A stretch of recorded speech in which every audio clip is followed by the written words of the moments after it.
Oh.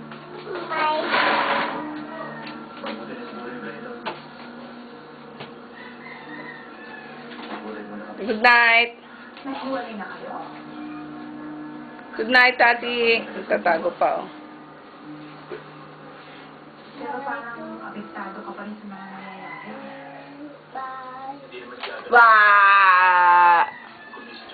Papasok po tayo sa bahay ni Clarky. Kung magmula nang nakausap niya yung dito na yan, eh hindi ka na makakalit dyan.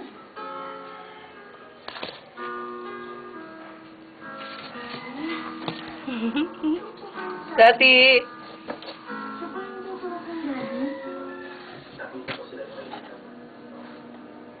Kausap kami ni Joel? Ano sabi naman ako? Ano sabi ni Maylene? Sasabi ko kayo.